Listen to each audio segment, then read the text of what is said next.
Hey everybody, y'all are tuned in to Back Porch Cooking and Reminiscing. I'm Roger, and we sure are glad to have y'all here with us today. We have found a old Bisquick cookbook. This is it, and it's from back in 2000. And so we're going to be making two recipes out of this cookbook today. And the two recipes we're going to be doing, the first one is a Impossible Taco Pie, and the second one, Cherry Danish. So we're going to have dinner and dessert in this video.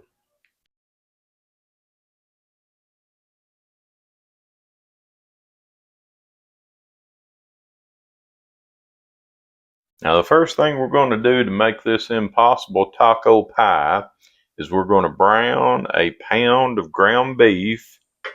And so we've got that in the skillet here. I got it over a medium heat, and we're just going to let that start to cook.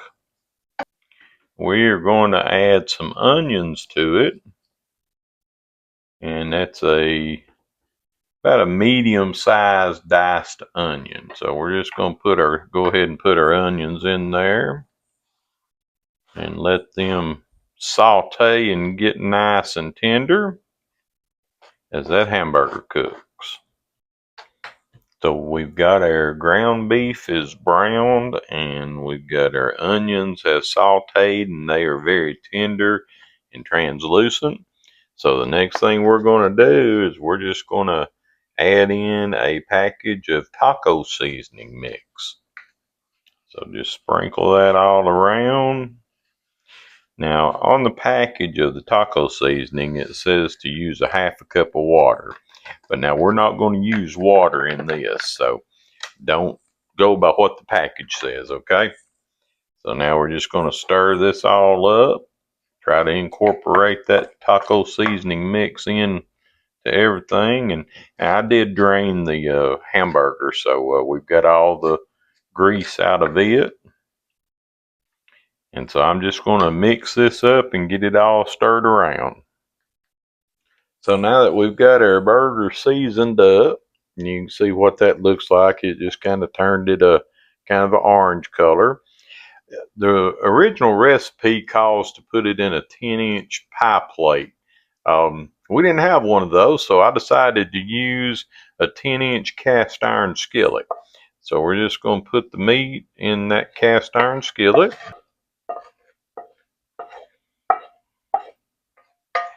And then once we get it all in there, we're just going to spread it around. And again, try to get you an even layer. We're going to take a can of green chilies, and we're just going to sprinkle them all around in our meat. I don't know if you could hear Audrey or not. She said we're using mild, but you can use the spicy ones if you want to. So to make our topping, of course, this recipe came out of the Bisquick cookbook, so we obviously are going to be using Bisquick. So we've got 3/4 of a cup of Bisquick here in my bowl. To that, we're going to add 1 1/4 cup of whole milk. And then we're going to add 3 eggs to that. And then we're going to just stir that around until we get everything incorporated. All right, y'all, so we got our Bisquick mix mixed up here.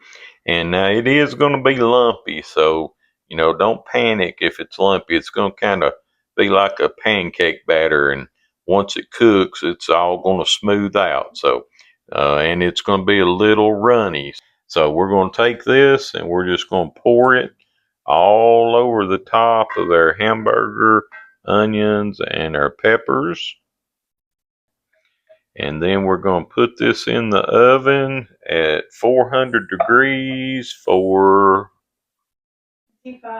25 minutes. So y'all, while our Impossible Taco Pie is cooking, Audrey has looked us up some information about Bisquick. So I'm going to read this off to y'all. It's pretty interesting as to how Bisquick got started. All right, so says it was late in the evening in 1930. The dining car was closed on the train to San Francisco, and hard-working General Mills salesman Carl Smith was hungry. He asked the train chef if he might make something quickly. Nothing fancy, not too much trouble. What was on Smith's plate became the inspiration for a product that is still deliciously convenient more than 80 years later. The trained chef served Smith a plate full of piping hot biscuits. When Carl asked the chef how he produced them so quickly, the chef revealed his secret: a pre-mixed blend of lard, baking powder, flour, and salt that he stored in an ice chest. From that batter, the chef could whip up delectable homemade biscuits in just a matter of minutes. Smith recognized the potential of a mixed baking product. Remember, it was 1930, and cake, muffin, and biscuit mixes didn't yet exist. When he returned to General Mills, Smith took the idea to a food scientist named Carl Kress, who worked through the challenges to get a shelf-stable product that produced baked goods as good or better than homemade. In 1931, General Mills introduced Bisquick to the market. Young child actor Shirley Temple was hired in the 30s to help promote it. Originally marketed for biscuits only, the brand quickly expanded to pancakes, waffles, dumplings, muffins, becoming a staple in the 1940s. New Bisquick was introduced in the late 60s. The recipe was modified to be lighter and fluffier by adding buttermilk to the mix, temporarily dubbing it as the New Bisquick. Now, another just little interesting piece here. In 1981, the world's largest peach shortcake was created at the South Carolina Peach Festival. It was 5 layers and measured 25.5 feet in diameter. More than 4 tons of Bisquick and 9 tons of peaches were used. That's a lot of Bisquick. Alright, so there's just a little history on Bisquick.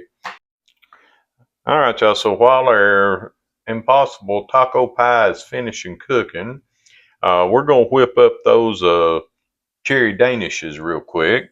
So we've got 2 cups of Bisquick mix. Again, we're doing this out of the Bisquick cookbook. And we've got a 1/4 cup of butter. And we're just going to cut that softened butter into the Bisquick mix. And this is a pretty simple recipe. It doesn't take much to get these ready. You just cut this butter in. So once it starts looking like it's got some crumble to it, and that's all you got to do. And now we're going to put our sugar in. 2 tablespoons. And it's 2 tablespoons of white sugar. And let's go ahead and give that a little mix just so we can get it kind of incorporated into the Bisquick and butter mixture. All right, and then we're going to pour in 2/3 cups of whole milk. And then we're just going to give that a good stir and get it all mixed in. And then after you get this mixed up, all you do is take spoonfuls and drop it onto a baking sheet. And I'm going to let Audrey do that because she's a little better at judging the size than I am. So once we get them all dropped out, I'll come back and we'll show you what they look like. Alright, so Audrey got the danishes put on a baking sheet, and we'll give you a tip when you're trying to make your little whales in your dough. Use some non-stick spray on the back of your spoon. It'll make it a lot easier for you to make your little whales, and then you can put your we're using cherry jam, but you can use any kind you want, apricot or just, whatever, blackberry, whatever you like, you can use in that. So now we're going to put these in a 450-degree oven for about 10 to 15 minutes or until. Okay, y'all, so it's been about 25 minutes on our Impossible Taco Pie, and it's fully cooked. And now we're going to sprinkle some cheese on it. And this recipe calls for a cup, but I'm just not 100% sure that's going to be enough. Don't really think it is. So we're going to add some more to it. Now, y'all put however much cheese you want on it. And now we're going to go back in the oven with it for about 5 to 8 minutes and let that cheese melt. All right, guys, so our Impossible Taco Pie, we've melted the cheese on top of it. It's still bubbling hot. So we're going to let this sit and cool down while our danishes cook. And we'll be back here in a little bit. All right, y'all, so we're ready to get us a piece of this Impossible Taco Pie out and see what it looks like. So hopefully the first piece will be pretty, but it may not be. You know how sometimes getting the first piece of something out is not always the prettiest one. But here we go. Well, look at that cheese. Look at that steam coming off of it. Oh, that looks beautiful. All right, y'all. So here's our Impossible Taco Pie with our Mexican street corn. We've added a little lettuce and tomato to it. You can add sour cream. Y'all know I'm not a fan of sour cream. Audrey said you could add black olives to it. So add whatever you want to it. So now it's time to give it a taste. So before we give it a taste test, just wanted y'all to see the cherry danishes. They look delicious and smell even better. Guys, our microphone went dead at this point, so we're going to be doing voiceover from here on. So I've got me a bite of our taco, lettuce, tomato, so let's give it a try.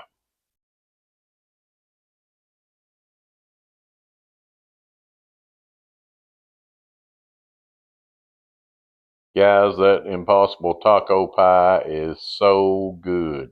You can taste the cheese, the peppers, the ground beef taco seasoning, everything. It is just great.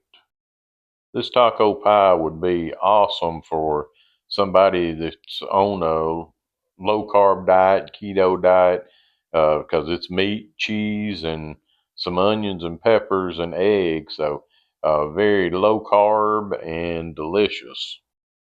So let's give one of our cherry danishes a try. Like I said before, they look and smell delicious.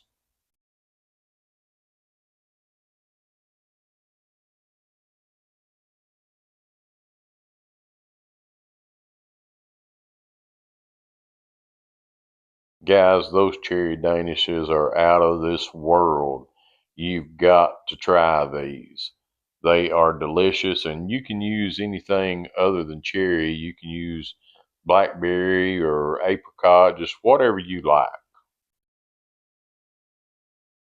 To make these danishes, we use this Cooper's Mill cherry jam. And now we've got this in our Etsy store. I think it comes as a 3-pack gift set with a couple of different flavors. But if y'all want to check out our Etsy shop, I'll leave the link so you can go check it out. It'll be in the description. So y'all, I hope you'll give this recipe or these recipes a try. They're both really, really good recipes. And to have come out of that um, Bisquick cookbook, you know they're going to be good. So y'all, I hope you'll make this for your family, share it with your friends. Remember, hit that like and subscribe button, hit the bell, and leave us a comment down below and tell us what you think. Appreciate y'all being here.